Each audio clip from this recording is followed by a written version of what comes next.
A lot of people say, well, isn't it going to be more expensive if I work with an agent? And the answer is no.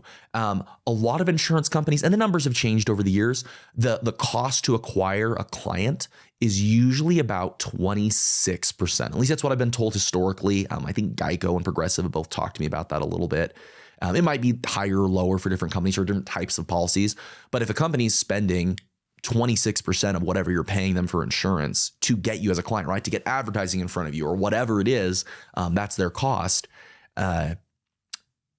They would rather work with me because most insurance companies pay an agent like me or a broker somewhere between 8 and 18% of whatever, a commission basically of that, right? So your same cost you're going to get, whether you go directly through a company or you call an agent or whatnot. In fact, a lot of insurance companies don't even do advertising because they only work with brokers.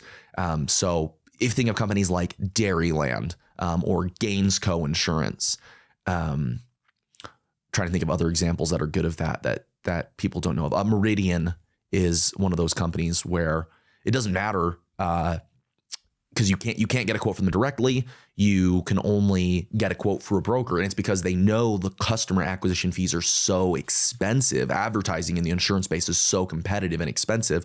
Like we'll let Progressive and Geico do the advertising. We'll let Allstate and State Farm do their commercials because it's expensive, and we're just going to work with brokers.